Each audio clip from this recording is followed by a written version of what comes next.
It seems to me like every beginning artist draws eyelashes in the exact same way, and that is about like this. Now here's how I would draw these eyelashes. The first difference you might notice is that the first example has fewer, thicker eyelashes. Take a moment to feel your own eyelashes. There's a lot more than 9 of them, I'm sure, and they're also very fine. So you may be thinking, if I don't make them thick and dark enough, how will they be noticeable? Eyelashes will stick together and overlap and form these points, which ends up making them appear darker.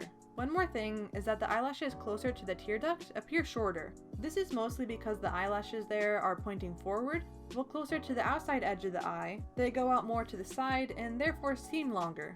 Don't just draw the eyelashes sticking straight up. They don't do that. My last tip for drawing realistic eyelashes, which I say a lot but you need to hear it, is to just look at references. You'll improve so much faster that way. Now, let's quickly go over cartoon style eyelashes. Here are some examples to get you started. They can be as simple as a single line, or simply making the outline of the eye thicker. I recommend keeping it simple, but be creative.